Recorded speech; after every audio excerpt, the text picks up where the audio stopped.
In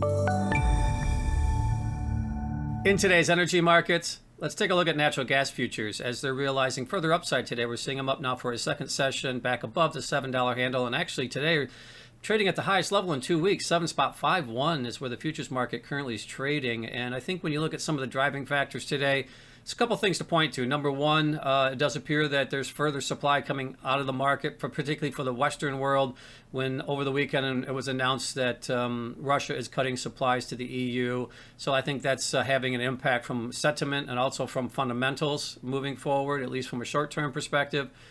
Couple that with evolving storylines about global supply, and particularly here in the United States with LNG being sought after by particularly the EU now as a possible replacement while they deal with their supply issues.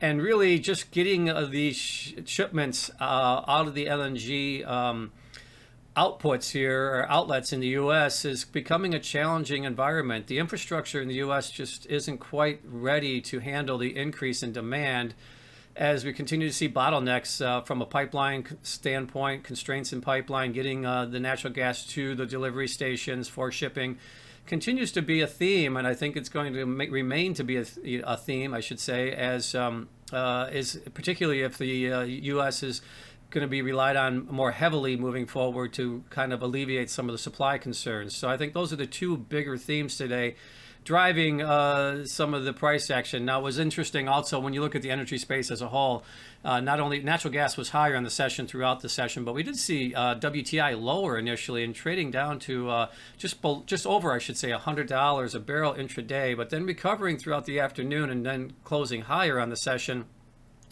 And so, just the ebbs and flows within some of the dynamics within the energy space. We continue to see energy recovering, though, when you look at some of the selling pressure over the last week, but then the momentum has shifted. We did see that happen intraday in WTI, and also we did see momentum shifting here in natural gas over the last week.